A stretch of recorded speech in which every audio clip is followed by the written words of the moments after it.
Hello বন্ধুরা, সকলে কেমন আছো? আজকে আমি একটা ব্লগ শুরু করছি। এখন আমাদের এখানে বিকাল 5টা বাজে, কিন্তু বিকাল মানেই তো বুঝতে পারছো কিছু খাওয়ার ইচ্ছা করে। সো চলো আজ একটা কিছু স্ন্যাক্সই বানাই, না হয় কী যে বানাই বুঝতে পারি না, তবুও ভাবছি আমাদের বাঙালির আলুর চপ।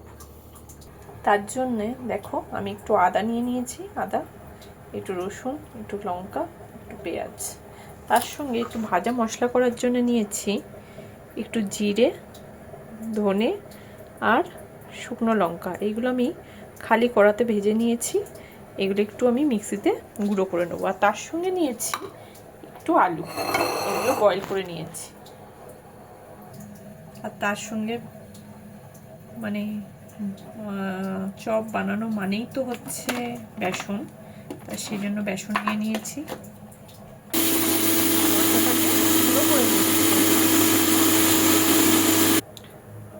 মশলাটাকে মশলাগুলো সব একসাথে গুঁড়ো করে নিলাম। যতক্ষণ আমি মশলাটা গুঁড়ো করছি ততক্ষণ আমি তেলটা গরম হওয়ার জন্য বসিয়ে দিলাম। আমি এই কাঁচা লঙ্কা, রসুন আর আদাটা পেস্ট করেছি, হালকা করে পেঁয়াজটার মধ্যে একবার ঘুরিয়ে নেবো জাস্ট। আসলে আমি তেলটা অনেকটাই দিয়ে দিয়েছি, এই জন্যে তেলটা একটু নামিয়ে নিচ্ছি।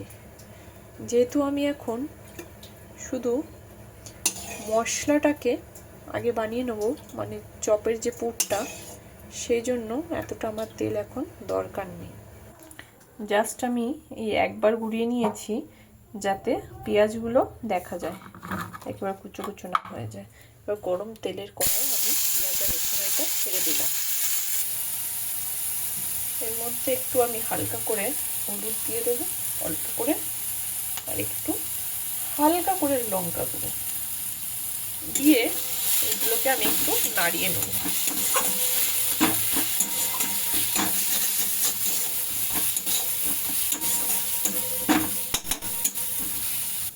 আর এইদিকে আমি মশলার সাথেই এই আলুগুলোকে মেখে নিচ্ছি, ভালো করে ম্যাশ করে দিচ্ছি।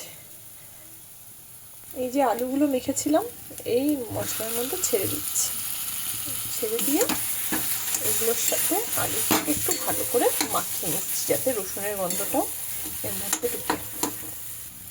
এর মধ্যে আমি টেস্টের জন্য লবণ অ্যাড করছি, যে যেমন স্বাদ অনুসার লবণ। সব কিছু মাখিয়ে নেওয়ার পরে দেখো এমন এসছে জিনিসটা। আমি এর উপরে একটু বেসন ছড়িয়ে দেব, দিয়ে এক সাইডে একটু বেসন রেখে দেবো, আর হাতে এরকম একটু বলের মতো করে নেব। নিয়ে আমি এটাকে একটু হাত দিয়ে হালকা করে চেপে চপে এরকম করে শেপ দিয়ে দিয়ে বানিয়ে নেব চপের স্ট্রাকচারগুলো। দেখতে পাচ্ছ, এরকম করে আমি আগে শেপগুলো তৈরি করব। যেহেতু আমার শেপগুলো একটাও রাউন্ড নাই, তবু কোনো ব্যাপার না, ফার্স্ট টাইম তো চলেই যাবে। আমি বেসনটা এর মধ্যে গুলে নিলাম, এর মধ্যে একটু লবণ দিয়েছি, আর বেসনটা একটু ঠিক এরকম হালকা, একদম হালকাও না আবার একদম গাঢ়ও না, এরকমভাবেই আমি এটাকে বানালাম। এই যে আমি চপগুলোকে তেলের মধ্যে ছেড়ে দিয়েছি, ফুটছে।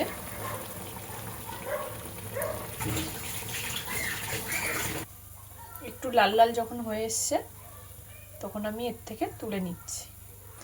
এই হলো প্রথম দুটো চপ, যেটা আপনাদের দেখাচ্ছি। শেপটা হয়তো ঠিক নেই, খেতে কিন্তু ভালোই লাগছে, আমাদের তো ভালো লাগছে।